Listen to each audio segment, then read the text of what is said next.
नमस्कार दोस्तों, आज सुबह के सेशन में आपसे मुलाकात हो रही है और लेकर आए हैं कुछ नया।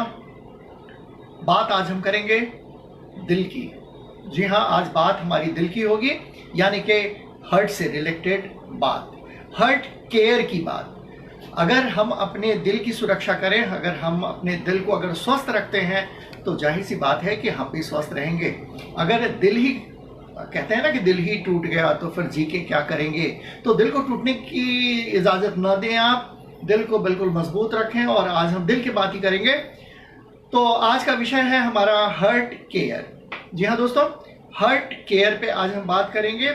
हम दिल के विषय में आज ज़्यादातर बात करेंगे, ताकि प्रोडक्ट के विषय में हमने बहुत बातें की हैं। आज हम दिल को कैसे संभाल कर रखा जाए, दिल की सुरक्षा कैसे की जाए, आप अपने हार्ट को कैसे इत्मीनान से रखेंगे। अगर जब तक दिल धड़कता है तो हम समझते हैं कि आदमी जिंदा है, यानी किसी के जीवन और मृत्यु के बीच में दिल का धड़कना ही विशेषता माना जाता है कि अगर दिल धड़क रहा है तो इंसान जिंदा है। लेकिन कई बार ऐसे भी देखने को मिला है कि दिल का धड़कना रुक गया है लेकिन फिर भी इंसान जिंदा है और काफी देर के बाद इंसान उठ खड़ा हुआ। ऐसे में बहुत ज्यादा जल्दी नहीं करते हैं और यही कारण है कि डेथ, किसी भी पेशेंट का, किसी भी मरीज का जब डेथ हो जाता है, किसी भी व्यक्ति का डेथ हो जाता है तो उसके लिए कम से कम 4 घंटे का वक्त दिया जाता है यह डिक्लेयर करने के लिए कि ये मर गया है, इसकी मृत्यु हो चुकी है। ऐसा इसलिए कि विज्ञान ने कई बार देखा है, मेडिकल साइंस ने कई बार देखा है कि हार्ट तो काम करना बंद कर दिया लेकिन शरीर का तापक्रम है और आदमी फिर से जिंदा हो गया है। ऐसा कई सारी घटनाएं देखने को मिलती हैं, सुनने को मिलती हैं। तो बात आज हम करेंगे कि आदमी अगर जिंदा है तो उसके और भी कई सारे कारण हैं। एक आदमी को जिंदा तभी हम मान सकते हैं जब ये वाइटल जो साइन है, जो मैं अभी आपको दिखा रहा हूं, एक तो है बॉडी का टेम्परेचर, ये एक वाइटल साइन है, दूसरा है पल्स रेट, तीसरा है हार्ट का रेट और चौथा है रेस्पिरेशन रेट और पांचवा है ब्लड प्रेशर। दोस्तों, ये 5 चीजों पे आप विशेष ध्यान देंगे। एक है बॉडी का टेम्परेचर, दूसरा पल्स, तीसरा हार्ट, चौथा रेस्पिरेशन और पांचवा है ब्लड प्रेशर।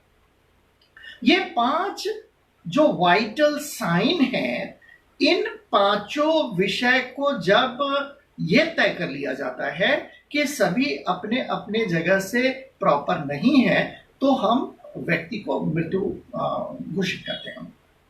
अब ये 5 ऐसे चीज हैं जिनका अक्सर हमारे स्वास्थ्य के साथ सीधा सीधी रिलेशन रहता है। जैसे अगर हम कहीं जाते हैं और हम बीमार अगर हैं, किसी डॉक्टर के पास गए तो वो ब्लड प्रेशर देखता है, वो पल्स देखता है, वो आपका टेम्परेचर देखता है, वो आपके हार्ट की गति को देखता है और आपसे कहता है लंबी सांस लो। ये 5 चीजें ये तय करती हैं कि आदमी की अवस्था क्या है। और आज हम जो बात करने वाले हैं इसी 5 अवस्थाओं को लेकर बात करेंगे। इसका नॉलेज आपको होना जरूरी है, इसका ज्ञान होना आपको जरूरी है हार्ट के विषय में, और इससे जुड़ी हुई जो प्रोडक्ट है वो प्रोडक्ट तो है ही। तो हम लोग ये 5 जो विषय है, ये वाइटल साइंस जिसके विषय में मैंने अभी आपको बताया, फिर से आप एक बार देख लें। एक तो है बॉडी का टेम्परेचर, दूसरा है पल्स रेट, तीसरा है हार्ट रेट, चौथा है रेस्पिरेशन रेट और पांचवा है ब्लड प्रेशर। ये 5 वाइटल ऐसे साइन हैं जो आदमी को जीवित या मृत घोषित करता है।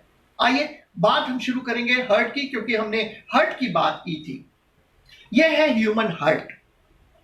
ये देख रहे हैं हार्ट, ये हार्ट कहां रहता है? ये लोकेटेड है बिटवीन द लंग्स। ये 2 लंग्स जो है हमारे दाहिना और बायां जो लंग्स है, इसके बीच में ये अवस्थित होता है। ये मिडिल कंपार्टमेंट ऑफ चेस्ट, ये हमारा जो चेस्ट है, छाती है, इसके बीच में ये अवस्थित है, थोड़ा बाएं की तरफ झुका हुआ, यानी 2 लंग्स के बीच में इसकी ये जगह बनी हुई है हार्ट की। दोस्तों, ये जो हार्ट है ये जन्म से लेकर मृत्यु पर्यंत तक काम करता रहता है। आप समझ सकते हैं कि एक ऐसा ऑर्गन जो जैसे ही, यानी गर्भ में रहने के साथ ही गर्भ में जब बच्चा रहता है वहीं से हार्ट अपना काम करना शुरू करता है। एक बच्चा जिसकी जन्म अभी नहीं हुई है, जो बच्चा गर्भ में है और सबसे पहले जब अल्ट्रासाउंड होता है तो हार्ट बीट ही सुनने को मिलता है। यानी कि हार्ट की पहली आवाज जब आती है तो हम ये तय करते हैं कि गर्भ में पल रहा जो शिशु है, जो बच्चा है, वो जीवित है और वहां से लेकर मृत्यु पर्यंत तक इस हार्ट का संचालन होता रहता है, ये शरीर हमारा चलाता है। तो एक बार हार्ट का जो लोकेशन एक बार फिर से हम देख लें, ये हमारे दो लंग्स के बीच में अवस्थित है और middle compartment of the chest, ये चेस्ट के बीच में अवस्थित है। बात हार्ट, ये एक मस्कुलर ऑर्गन है, ये एक ऐसा ऑर्गन है जो मांसपेशियों से बना हुआ है और जितने भी जीव हैं उनका जो हार्ट होता है वो मांसपेशियों से ही बना होता है। इसका काम है ब्लड को, यानी कि रक्त को पंप करके और ब्लड वेसल्स के द्वारा शरीर के चारों तरफ पहुंचाना, और यह सर्कुलरी सिस्टम कहलाता है।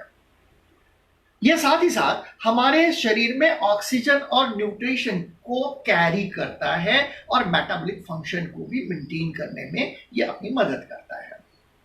आपने देखा कि शरीर में रक्त का जो संचार होता है, यानी ब्लड का जो सर्कुलेशन होता है, वो हमारे हृदय के द्वारा ही होता है, क्योंकि हमारा जो हृदय है, हमारा जो हार्ट है, वो एक पंप की भांति काम करता है। आपने इसके पहले वाली स्लाइड में देखा कि हार्ट किस तरह से काम कर रहा है। अब हम बात करेंगे इसके फंक्शन का। इसका जो फंक्शन है, आइए मैं आपको एक बार दिखा दूं कि इसका फंक्शन कैसे है। यह है नॉर्मल हार्ट। ये नॉर्मल हार्ट आप देख रहे हैं, इसका फंक्शन ये फूल रहा है और फिर से ये पिचक जा रहा है। The heart is a muscular organ in the circulatory system that is responsible for the pumping blood through the blood vessels in our body। यह आप देख रहे हैं कि हार्ट जो पंप कर रहा है और इससे रक्त धमनियां जुड़ी हुई हैं, इससे आर्टरी और वेन्स जुड़े हुए हैं, जहां से शुद्ध रक्त को ये पहुंचाता है शरीर के हर अंग में, हर कोने में, और फिर वहां से अशुद्ध रक्त जो है उसको फिर से हार्ट तक लाता है। फिर यहाँ पे गैसेस एक्सचेंज होती हैं, फिर यहाँ ब्लड दूसरे रूप में बदलता है और फिर से ये शुद्ध रक्त जो है फिर ये शिफ्ट, ये निरंतर काम चल रहा है, कंटिन्यू ये काम करता है। यही हार्ट का जो फंक्शन है ये है। अब हम बात करेंगे कि हार्ट का नॉर्मल रेट क्या है, हार्ट रेट क्या है। तो what is the normal heart rate? एक नॉर्मल हार्ट का जो रेट है इन रेस्टिंग पोजीशन, इसमें 60 to 100 बीट्स पर मिनट हो सकता है।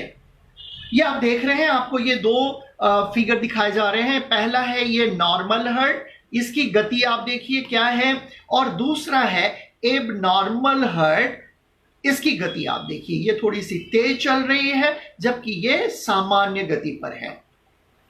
दोस्तों, ये 60 से 100 बीट बार, यानी कि 60 से 100 बार ये हमारा ब्लड जो है ये पंप करता है। ये है इसकी नॉर्मल गति इन रेस्टिंग पोजीशन।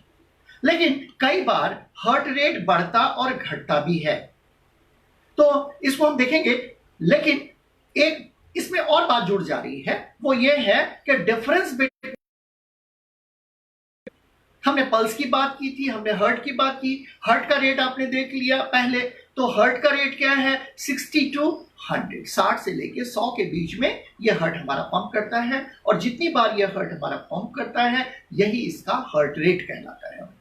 अब हम बात करेंगे पल्स की। आइए देखते हैं pulse rate is the number of times, 1 minute में हमारा हार्ट कितनी बार कॉन्ट्रैक्ट करता है, यानी कि संकुचित होता है और फिर से ये रिलैक्स करता है। तो नंबर ऑफ हार्ट बीट कितना हो गया? यह हो गया BPM, बीट्स पर मिनट। तो यह है हार्ट का रेट। ये आप देख रहे हैं ईसीजी के माध्यम से। आपने हॉस्पिटल में देखा होगा जब कोई मरीज जाता है तो सबसे पहले उसके हार्ट रेट को चेक किया जाता है। इस तरह की मशीन लगी होती है, ये आसानी से आपको पता है, जिसे एक इलेक्ट्रोकार्डियोग्राफ भी कहा जा सकता है, कहते हैं। और इलेक्ट्रोकार्डियो इसको कार्डियोलॉजी में आप इतना ही समझ लीजिए, क्योंकि इसके कई सारे मशीन आते हैं और अलग अलग नाम है। तो ये ट्रांसमीटर है एक ऐसा जो हार्ट रेट को मॉनिटर करता है।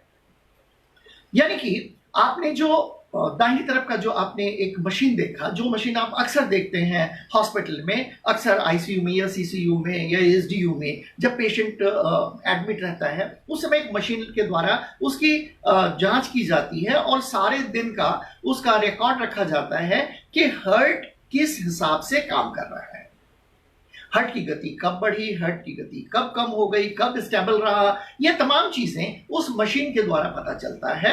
और ऐसे भी अगर हम हार्ट के बारे में जानना चाहते हैं तो ईसीजी इलेक्ट्रोकार्डियोग्राफ लिया जाता है। तो ईसीजी मशीन से इलेक्ट्रोकार्डियोग्राफ निकाला जाता है, जिससे यह पता चलता है कि हार्ट का पोजीशन क्या है। और तभी डॉक्टर डायग्नोसिस करते हैं कि साहब आपके हार्ट में कहीं ना कहीं कुछ ना कुछ प्रॉब्लम है। एक बार फिर से आप देख लें, मैं मशीन के द्वारा आपको यह दिखा देना चाहता हूं कि दिस इज द इलेक्ट्रोकार्डियोग्राफ। ये ईसीजी का ग्राफ है।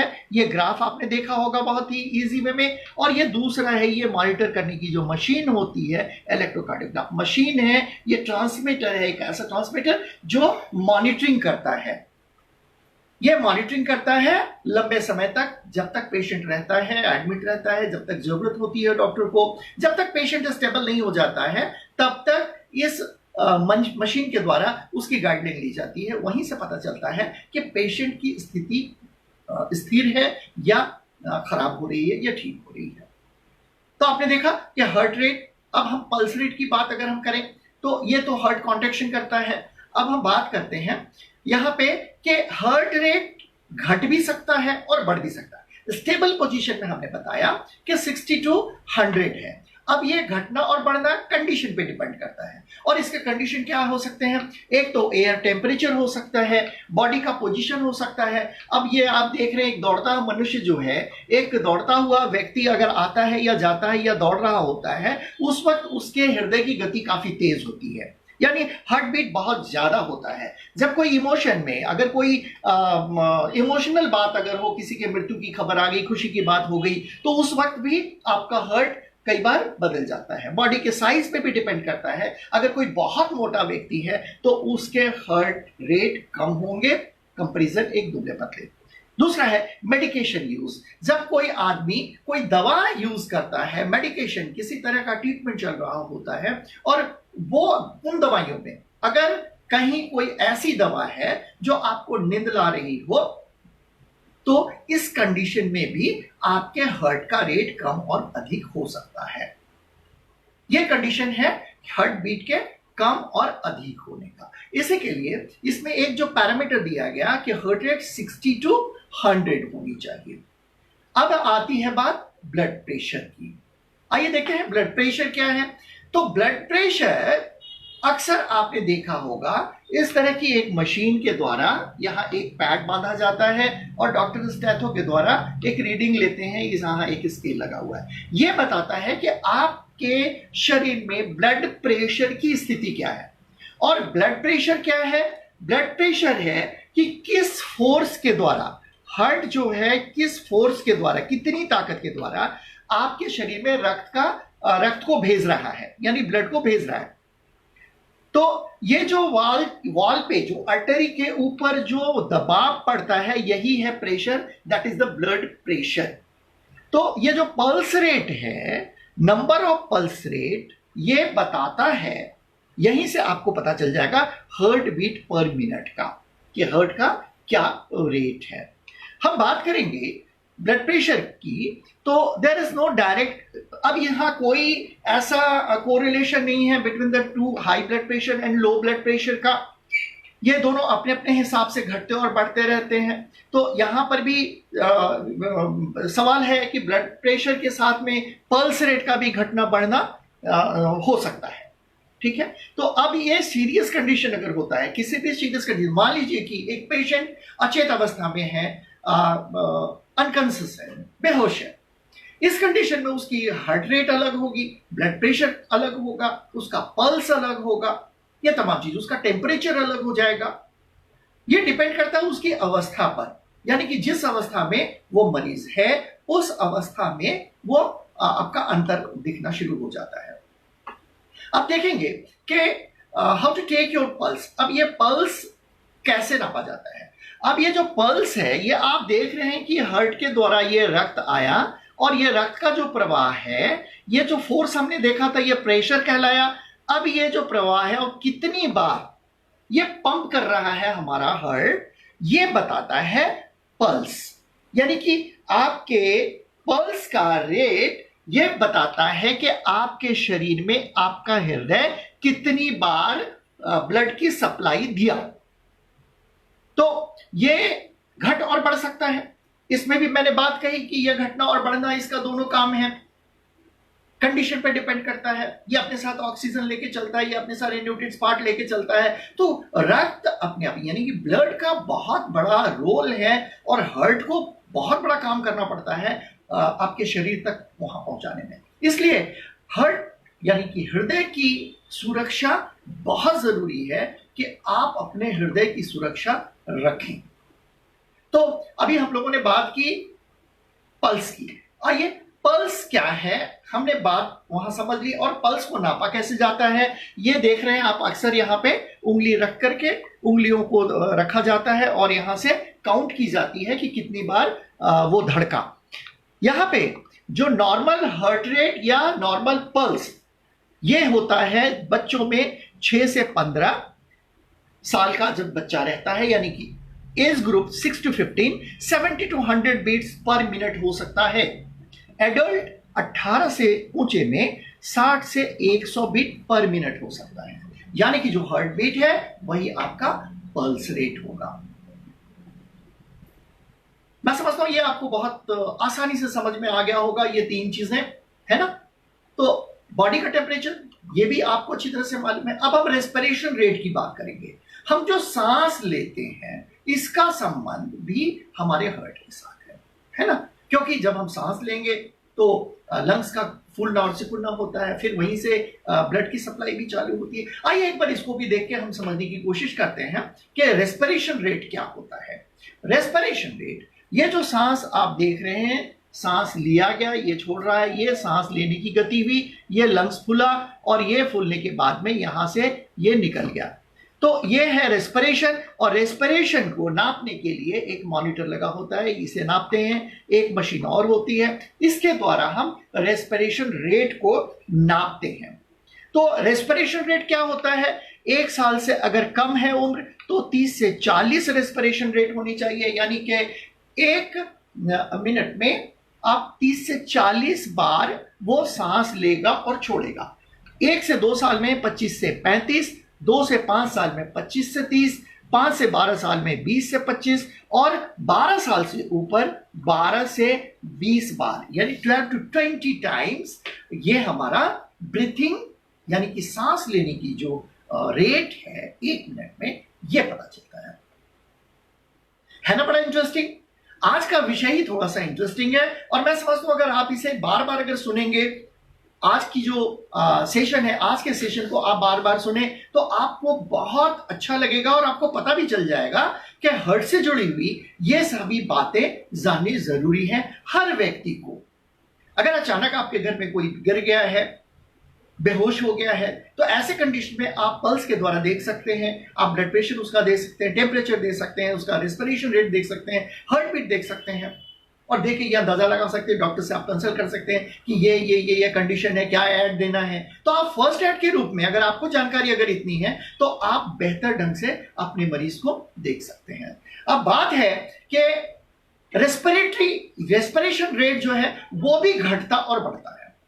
जैसे कि हार्ट के बारे में मैंने बताया, उसी तरह से रेस्पिरेशन का जो रेट है ये भी घटता बढ़ता है। अगर फीवर आया तो ये घट भी सकता है, बढ़ भी सकता है। सीओपीडी इसमें भी घटता और बढ़ता है। आस्थमा, अगर कोई दमे का मरीज है तो इसमें भी सांस बढ़ और घट सकता है। डिहाइड्रेशन, आपके शरीर में पानी की कमी हो गई तो भी सांस का बढ़ना और घटना हो सकता है। ओवरडोज किसी भी मेडिकेशन का, कोई भी दवा आप ज्यादा डोज में ले लिए तो भी आपका जो सांस लेने की क्रिया है वो घट और बढ़ सकती है। एसिडोसिस, यानी कि आपके शरीर में अगर एसिड की मात्रा, टॉक्सिन की मात्रा अगर हो तो भी हो सकता है। इन्फेक्शन अगर हो गया तो इसका सीधा सीधी संबंध आपके रेस्पिरेशन से होता है। हार्ट कंडीशन, अगर हार्ट का कंडीशन प्रॉपर नहीं है तो भी आपका रेस्पिरेशन का रेट अलग हो सकता है। और बात करेंगे लंग्स के कंडीशन की तो भी हो सकता है। और हाइपर वेंटिलेशन, अगर पेशेंट वेंटिलेशन पे है यानी मशीन पे है तो भी उसका हार्ट रेट घट और बढ़ सकता है। ये इतने सारे कंडीशन है जबकि रेस्पिरेशन आपका घट और बढ़ सकता है। और फिलहाल मैंने जो एक डेटा दिया है कि 12 साल से अगर ऊपर रहता है तो उसमें 20 तक इसकी श्वास की क्रिया होती है। एक बार फिर से आप देख लें, 12 साल से ऊपर 12 to 20 रेस्पिरेशन रेट रहता है। 5 से 12 20 से 25, 2 से 5 25 से 30 और 1 से 2 25 से 35। यह है नॉर्मल रेस्पिरेशन रेट। अब हम बात करेंगे कि कई बार ऐसा होता है कि हम मुंह से सांस लेते हैं। साहब, ये मुंह से सांस लेने की जो क्रिया है ये भी बड़ा घातक होता है, क्योंकि माउथ ब्रीथिंग जो है दिस इज नॉट गुड। ये माउथ ब्रीथिंग ये इंक्रीज कर सकता है इन्फेक्शन को, ये एंजाइटी को ये कर सकता है, स्ट्रेस दे सकता है, स्लीपिंग प्रॉब्लम दे सकता है, रिड्यूस इम्यूनिटी, आपकी इम्यूनिटी को घटा सकता है। ये तमाम चीजें जो हैं ये सिर्फ और सिर्फ मुंह से सांस लेने के कारण हो सकता है। इसलिए नाक से ही सांस लेने की कोशिश करनी चाहिए, नाक से सांस लेनी चाहिए। अक्सर हम नाक से सांस ले, लेकिन बेध्यानी में कई बार हम मुंह से भी सांस लेना शुरू कर देते हैं। ब्रीथ, नॉर्मल ब्रीथ अगर है आपका तो वो हार्ट को भी आपका ठीक रखता है, आपके प्रेशर को भी ठीक रखता है, आपके पल्स को ठीक रखता है, या ओवरऑल आपके बॉडी के टेम्परेचर को ठीक रखता है। आइए देखते हैं नॉर्मल ब्रीथ के फायदे। ठीक है, नॉर्मल ब्रीथ। तो नॉर्मल ब्रीथ क्या करता है साहब, ये रिलीज करता है टेंशन को। अगर आप में बहुत ज्यादा टेंशन में है तो ऐसे में नॉर्मल ब्रीथ कहते हैं ना कि जब किसी को गुस्सा आए तो अपने सांस पे ध्यान लगाना चाहिए और आपको उल्टी गिनती या सीधी गिनती जैसे भी हो आपका ध्यान डाइवर्ट करके वहां लगानी चाहिए जहां आपके सांस की गति जो है वो सामान्य हो जाए। ऐसे में आपका तनाव कम हो जाता है। दोस्तों, ये बहुत बड़ा नुस्खा है। अगर आपको गुस्सा आ जाए तो आपका हार्ट बीट बढ़ जाता है, आपका पल्स रेट बढ़ जाता है और गुस्से में आपकी ब्रीथिंग भी बढ़ जाती है, इस तरह से होना शुरू हो जाता है। तो ऐसे कंडीशन में कूल डाउन होने के लिए जरूरी है कि आप गिनती गिनना शुरू कर दें। आपका ब्रीथिंग नॉर्मल होगा, ब्रीथिंग नॉर्मल होगा तो आपका गुस्सा शांत हो जाएगा। यानी ये आपके टेंशन को रिलीज करता है, टेंशन को कम करता है। बात है कि इंक्रीज क्लियरिटी ऑफ माइंड। अगर आपकी श्वसन क्रिया बिल्कुल सामान्य है तो आपके दिमाग के काम करने की क्षमता बढ़ जाती है, इंक्रीज करता है आपके क्रिएटिविटी को, क्लियरिटी, बिल्कुल आपका दिमाग बिल्कुल शार्प चलना शुरू हो जाता है। तो इसमें जरूरी है कि हम यहां एक बात मैं कहना चाहूंगा कि अक्सर सलाह दी जाती है कि आप थोड़ा योगा जरूर करें। अपने दैनिक जीवन में योगा को एक स्थान आप जरूर दें। योगा के स्थान देने का मतलब यह है ब्रीथ यानी सांस पे कंट्रोल करना। आप अनुलोम विलोम करते हैं, आप कपालभाति करते हैं, आप भस्त्रिका करते हैं, आप भ्रामरी करते हैं। ये जो तमाम योगा के जो सांस के ऊपर ये सभी योगा के क्रिया हैं। तो इसमें आपके श्वसन की गति को कंट्रोल की जा सकती है। इसके माध्यम से आप अपने ब्रेन को शार्प कर सकते हैं, आप अपनी याददाश्त को बढ़ा सकते हैं। आपको टेंशन कम करना है तो आप योगा करें। आप में बहुत ज्यादा सांस पे कंट्रोल करने की जरूरत है। आपको रिलैक्स फील अगर होना है तो आप योगा कीजिए, यानी कि सांस की गति पे आप कंट्रोल कीजिए। आइए देखते हैं और एक दो फायदे इसके क्या है अगर सांस आपका सही चल रहा है। तो ये इंक्रीज करता है इमोशनल कंट्रोल। यस, आपके इमोशन को भी ये कंट्रोल करता है, ये प्रमोट करता है बेटर स्लीप, आपको अच्छी नींद आएगी और आपका अच्छा स्वास्थ्य रहेगा। आप देख रहे हैं, सिर्फ अगर आपने सांस पे कंट्रोल कर लिया तो आपके कितने फायदे, कितने ज्यादा फायदा हो सकते हैं, कितने सारे फायदा हो सकते हैं। यह अपने आप में एक चिकित्सा ही है। अतः आप इस समय जब आप घर पे हैं तो योगा का थोड़ा सा अभ्यास कीजिए, अपने श्वसन पे थोड़ा सा ध्यान दीजिए, यह आपके लिए फायदेमंद होगा। दोस्तों, अभी हमने ये बात की 5 वाइटल जो हमारे साइन है, यानी कि बॉडी का temperature, pulse, heart rate, respiratory rate and blood pressure, ये पांचों पे हमने बात की अभी। और ये पांचों अगर आप समझ गए हैं तो आप बहुत बेहतर ढंग से हर्ट को समझ सकते हैं कि आपको अपने हर्ट के लिए क्या करना चाहिए। अगर आपका हर्ट अगर आपका साथ दे रहा है, यानी अच्छी तरह से काम कर रहा है, तो आप हेल्दी रह सकते हैं, इसमें कहीं कोई दो मत नहीं है। दोस्तों, आज का जो विषय है बहुत इंपॉर्टेंट है, इसे आप बार बार सुने, आपको बहुत फायदा होगा। अब बात करेंगे प्रोविदा। जी हाँ दोस्तों, प्रोविदा हमेशा से प्रो रहा है। इसने ऐसे यूनिक प्रोडक्ट बनाए हैं जो हमारे स्वास्थ्य के लिए बहुत हितकारी है, बहुत लाभकारी है। आज हम बात करेंगे हार्ट से रिलेटेड जो हमारे प्रोडक्ट हैं वो कितना और कहां कैसे लाभ पहुंचाता है। बात हम बेरी प्लस को आपने कई बार सुना है, कई बार आपने सुना है, कई बार इसके बारे में आपने जाना है, अलग अलग तरीके से जाना है। आज मैं सिर्फ हर्ट के विषय में बात करूंगा और हर्ट से रिलेटेड बात करूंगा कि इसके जो इंग्रेडिएंट है, that is the acai berry, cranberry, raspberry and mangosteen, ये सभी जो अवयव हैं, ये जो इंग्रेडिएंट हैं, इसका सभी का प्रभाव हमारे सीधा सीधी हर्ट के साथ रिलेशन रखता है। आइए आपको एक नजर में दिखा दूं कि असाई बेरी जो है वो कहां कहां काम करता है और ऐसे में हर्ट पे उसका क्या संबंध है। यह है, आपने देखा, हेल्दी हर्ट। जी हां, आपके हृदय को ये मजबूत रखता है, हेल्दी स्किन रखता है, आपको कैंसर से फाइट करता है, वेट लॉस में काम आता है, एंटी एजिंग का काम करता है, सेलुलर हेल्दी बनाता है, improve mental health, help in digestion and energy boosting है, मेंटल हेल्थ को इंक्रीज करता है। ये काम है असाई बेरी का। उसी तरह से ये कैनबेरी है, इसका भी संबंध प्रिवेंशन ऑफ कार्डियोवास्कुलर डिजीज, यानी कि ये कार्डियोवास्कुलर आपके हर्ट से जुड़ी हुई जो तकलीफ है उससे ये आपको निजात दिलाता है। उसी तरह से रास्पबेरी है, ये मेंटेन हेल्दी हर्ट, आपके हर्ट को सुरक्षित और मजबूत बनाने में अपना साथ देता है। बात हम मैंगोस्टीन की करेंगे, safeguard health, heart health, यानी कि कुल मिलाकर ये इसके जितने भी इंग्रेडिएंट हैं, ये बेरी प्लस के, ये हमारे हर्ट के लिए बहुत उपयोगी है। दोस्तों, अगर हर्ट से किसी भी तरह का अगर कोई प्रॉब्लम आ रहा है, नॉट ओनली हर्ट की बात मैंने कही, आपको अगर ब्लड प्रेशर की बात अगर है तो भी ये यहाँ काम करता है, अगर आपको हर्ट से रिलेटेड बात है तो भी यहाँ काम करता है, या आपकी मेमोरी से बात अगर है तो भी यहाँ काम कर रहा है। ये कुल मिलाकर बेरी प्लस आपके लिए एक ऐसा प्रोडक्ट है जो आपको सुरक्षित रख सकता है। दूसरे प्रोडक्ट की तरफ चलते हैं और ये है, यस जी हाँ, कुरकुमिन। यानी कुरक्यूमिन जो है ये अपने आप में एक पूरी दुकान है, यानी कि इसके जो फायदे हैं वो अनगिनत फायदे हैं। इसमें लाइकोपेन है जो आपके कार्डियोवास्कुलर डिजीज को खत्म करता है, यानी कि ये ठीक करने में मदद करता है। आपके हार्ट से related disorder of the respiratory system, आपके रेस्पिरेटरी सिस्टम से जुड़ी हुई अगर कोई तकलीफ है तो ये भी आपको पूरी तरह से निजात दिलाता है।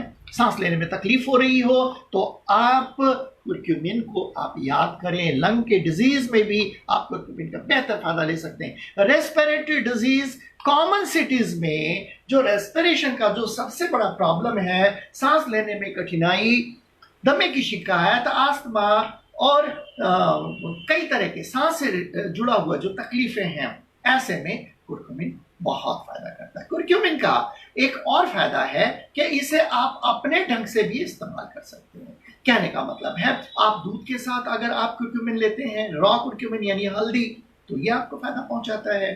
थर्ड से जुड़ी हुई कोई भी बात अगर है, आप कुरक्यूमिन का फायदा ले सकते हैं। बात हम करेंगे अगले प्रोडक्ट के बारे में, ये इसका भी सीधा संबंध हमारे हार्ट के साथ है। जी हाँ दोस्तों, और ये है प्रोडक्ट आपका, that is the organic detox tablet. जी हाँ, ऑर्गेनिक डिटॉक्स टैबलेट का भी संबंध हमारे हार्ट के साथ है। ये हमारे कार्डिक प्रॉब्लम को ये रिड्यूस करता है, यानी रिस्क अगर आ रहा है आपके हार्ट में कहीं, तो आप डिटॉक्स लें, यानी कि आपके शरीर से डिटॉक्स अगर होना शुरू हो जाए तो आपका हार्ट मजबूत होना शुरू हो जाएगा। और एक हेल्दी हार्ट के लिए जरूरी है कि आपके शरीर से टॉक्सिन की मात्रा निकल जानी चाहिए, टॉक्सिन फ्री हो जाना चाहिए आपका शरीर। और शरीर को टॉक्सिन फ्री करने के लिए जरूरी है आप डिटॉक्स लें। सिर्फ इतना ही नहीं, डिटॉक्स आपको रखता है हेल्दी, आपको रखता है फिट। जी हाँ, ये आपके ओवरऑल फिटनेस का राज अगर कोई पूछे तो आप कह सकते हैं कि डिटॉक्स लो और फिट रहो। ऐसे में आपका फिजिकल परफॉर्मेंस भी बढ़ जाता है अगर आप डिटॉक्स का इस्तेमाल करते हैं। आपके शरीर से अगर टॉक्सिन निकल जाए तो जाहिर सी बात है कि आपकी मेमोरी भी शार्प होगी। एक्स्ट्रा वेट कौन चाहता है अपने शरीर पे लेकर चलना, यानी कि ओवर वेट अगर आप हैं तो ऐसे में भी आप डिटॉक्स का सहारा ले सकते हैं। डिटॉक्स आपको हार्दिक के रूप से और शारीरिक रूप से भी आपको बिल्कुल फायदा पहुंचाएगा, यानी कि डिटॉक्स योर बॉडी। जी हाँ दोस्तों, डिटॉक्स योर बॉडी, अपने शरीर से टॉक्सिन निकालो और आप रहो बिल्कुल फिट एंड फाइन। बात सुपर ड्यूट और super duet capsule and syrup की बात, इसके जो इंग्रेडिएंट हैं ये भी हमारे हार्ट पे बहुत अच्छा प्रभाव डालती है। इसमें शुद्ध शिलाजीत है, करकरा है, तुलसी बीज है, केसर है। ये जो चीजें हैं ये हमारे ऊपर बहुत अच्छा असर डालती है, क्योंकि हमारा जो लाइफ स्टाइल है, इस लाइफ स्टाइल के कारण हमारे शरीर में बीमारियों का आना लाजमी है और इसका संबंध सीधा सीधी हमारे हार्ट के साथ भी पड़ता है। तो ऐसे में अगर हार्ट आपका साथ न दे, अगर हार्ट से जुड़ी हुई कोई बातें अगर आ रही हैं, आपको वाइगर की जरूरत है, आपको विटलिटी की जरूरत है, आपको ताकत की जरूरत, आपको एनर्जी की जरूरत अगर है, तो वाइगर एंड विटलिटी के लिए आप बिल्कुल याद करें सुपर रेस्पिरेटरी सिस्टम। आपका रिप्रोडक्टिव सिस्टम अगर आपका प्रॉपर नहीं काम कर रहा है, ऐसे में आप याद करें फैटिक अगर है, स्टेमिना बढ़ाने की जरूरत है, तो आप सुपर ड्यूट का इस्तेमाल करते हैं, ड्यूट प्लस एंड कैप्सूल का इस्तेमाल कर सकते हैं। दोस्तों कि ये बहुत सारे प्रोडक्ट हैं जिसका सीधा सीधी संबंध हमारे हार्ट के साथ है। कई सारे क्लासेस हो चुके हैं प्रोडक्ट के बारे में और अनु मैम ने भी बहुत अच्छी तरह से बताया है प्रोडक्ट के विषय में। मिस्टर चैटर्जी ने भी कई सारे प्रोडक्ट के बारे में आपको बताए हैं, आपकी हेल्थ से जुड़ी हुई बातें। मैंने भी कई सारी प्रोडक्ट के बारे में मैंने बताई है, लेकिन मैंने थोड़ा सा हट के आपको देने की कोशिश की है कि आपको उस ऑर्गन का भी थोड़ा सा अंदाजा हो, थोड़ा सा जानकारी हो जाए। चलते चलते मैं ये कहूंगा कि अपने हार्ट को आप बिल्कुल संभाल कर रखें और हार्ट को संभाल कर रखना आपकी जिम्मेदारी है, क्योंकि हार्ट आपका है। ऐसे में इस लॉकडाउन के पीरियड में आप घर पे हैं और घर पे सुरक्षित हैं बिल्कुल, लेकिन सुरक्षा में एक बात और जोड़ लें, थोड़ा योगा करें, थोड़ा प्राणायाम करें, इससे आपको बहुत फायदा होगा। और बात इस लॉकडाउन में इनके नियम और शर्तों को माने, क्योंकि इसके नियम और कानून ही आपको रख सकते हैं आप स्वस्थ और कोरोना से दूर। तो ये सेफ्टी मेजर हैं। 10 इंपॉर्टेंट चीजें क्या करनी चाहिए, क्या नहीं करनी चाहिए। वॉश योर हैंड, आप बार बार हाथ का इस्तेमाल करें, हाथ को धोने का इस्तेमाल करें, बार बार आप हाथ धोएं। दूसरा, हैंड सैनिटाइजर का इस्तेमाल कीजिए, कम से कम दूरी बनाए रखें। सोशल डिस्टेंसिंग की जरूरत होती है कि आप थोड़ी दूरी बनाए रखें, घर पे ही रहें, मास्क का यूज जरूर करें। ये तो हो गए आपके सेफ्टी मेजर्स जिसे आपको मानना है। जिसे नहीं मानना है, यानी कि आपको नहीं करना चाहिए, वो है आप भीड़ में ना जाएं, किसी मरीज के पास ना जाएं। अगर आपने अपने नाक कान को छूने की कोशिश की तो ये आपके लिए खतरा ला सकता है। ऐसे में नाक कान को छूने से बचें आप। डोंट बी ट्रैवल, कहीं बाहर निकलने का सोचे भी नहीं, कहीं दूर ना जाएं।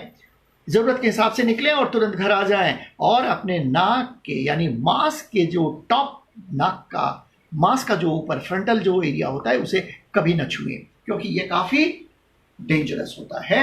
यहाँ संक्रमण का बहुत ज्यादा चांसेस होता है, इन्फेक्शन का बहुत ज्यादा चांसेस होता है। दोस्तों ये तो लॉकडाउन के पीरियड में आपको अपने स्वास्थ्य के साथ साथ इन सेफ्टी मेजर्स पे बात करनी है, आपको इसका ध्यान रखना है। और अंत में सिर्फ मैं इतना कहूंगा कि stay home and stay safe.